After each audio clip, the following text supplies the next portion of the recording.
You've tuned in to the Top 10 Garden Show with garden expert Ken Lain. Join the conversation daily as he answers timely garden questions. Email Ken a question directly from your phone to his desktop through the web at watersgardencenter.com. That's Waters with 2 T's, gardencenter.com. Or visit face-to-face throughout the week where he can be found at Waters Garden Center in Prescott. Now welcome your host, Ken Lain. So I thought I would cover, just because spring is here, we're seeing things in bloom. I'm getting questions at the garden classes here at the garden center. My daffodils are up. My tulips are starting to show up. I planted some broccoli. I've got my ornamental trees are blooming now. Should I protect them? Should I cover them? What should I cover them with? How often should I cover them? Now, the easy answer is don't worry about it. Spring plants know how to protect themselves, and they open up when they know that spring is here and they're not going to be damaged. So daffodils have a lot of antifreeze in them. They're going to bloom and they're going to be just fine. Even if there's it's 27 degrees, they're fine. Your lilacs, when they bloom, they're fine. What's in bloom now? Purple leaf plums. Usually they're blooming. They're kind of temperature related. Day parts, they go by day. How long is the day, and how cold is the evening temperature? And they do a calculation. They're pretty smart. They kind of go, I think it's time. Let's do this. Boom, and they start opening up. And so they should be fine on their own. Fruit trees are where it gets tricky. So your fruit trees, they should not be in bloom right now. If you got the right variety. There's some with how do I explain this in 3 minutes or less? There are chilling hours associated with fruit trees. And so we're bringing in here, at least at Waters Garden Center, we're bringing in varieties that have proven themselves to produce fruit more consistently than others. So we're curating that for our gardeners that shop here. And we're looking for varieties that have a large number of chilling hours. So apples typically have 900 to 1200 chilling hours. It needs to be below freezing, at least 1,000 hours before it blooms. That's its program.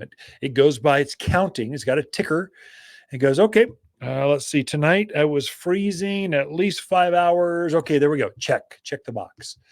Your pears will be similar, about 900 to 1,200 hours. It needs to be below freezing before it hits a trigger and goes, I'm going to bloom. Then it would be your peaches and cherries. They kind of need, I don't know, they don't go to 1,200. If they did, we bring them in. But generally, they're going to bloom a little bit earlier. So they're going to be anywhere from 700 to 900 chilling hours before they start to open up. Your desert varieties, they might only need 200 chilling hours. Of course, the deserts don't get cold very long.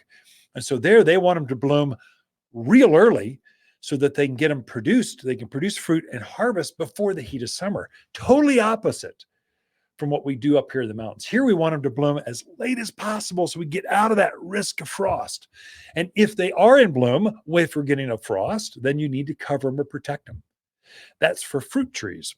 That's not for lilacs. That's not for spring blooming quince. That's not for redbuds and purple leaf plums. And these things, they don't mind some cold. They have more antifreeze in them naturally, so they can protect themselves naturally. So I wouldn't worry about most of the things that are in bloom right now because they're fine, unless you've got a desert variety of fruit or a citrus plant. Citrus does not grow up here outside in the yard because they bloom way too early, and then they have very little frost protection built into them. They don't have antifreeze.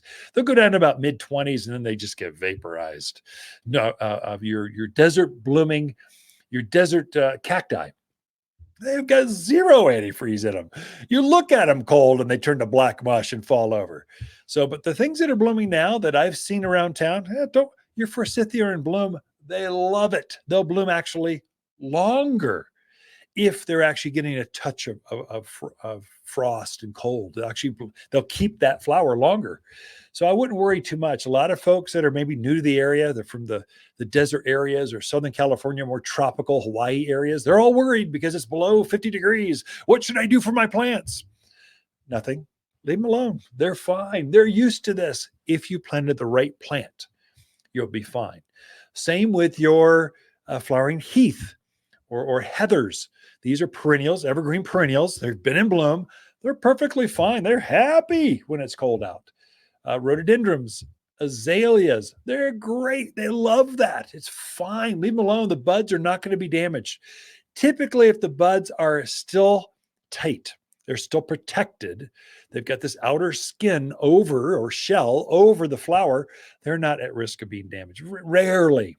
It's when they start to open, that's when some things can be exposed, and it's going to be mainly your fruit trees. And so the varieties, I would say, do your homework on your varieties or know where you're buying your fruit trees from. If you're going to commit to that, you'll want to make sure you plant it right, because it'll be 5 years in, you're going, my fruit tree never blooms, and I don't know why.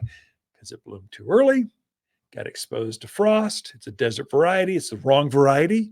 And now you got a 5-year invested in this thing, and it's never going to produce fruit. That's a hard choice. So you kind of want to do a little more homework on those. Whereas lilacs, lilac's a lilac, pretty much. There's different sizes. I want head high, I want giant, head high, chest high, or hip high.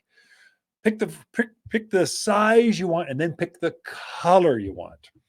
I really like there's a new one called Grandma's Lilac. It's a real bright purple. It's a big lilac. It's beautiful. Oh my gosh. Anyway, that's it for this segment. Don't worry too much about plants. They can protect themselves out in the yard, even if it's frosting. Be right back. If life is a bowl of cherries, why not make them the biggest, sweetest cherries ever? Waters Garden Center is super excited to introduce our new organic fruit and vegetable plant food. This fertilizer has the bonus of added calcium that gives fruit trees and veggies an extra boost to produce healthy, abundant crops. Feed your plants now to help them thrive and grow more fruits than ever, and just $27 for a 20-pound bag. Safe, natural, organic fruit and vegetable plant food only at Waters Garden Center.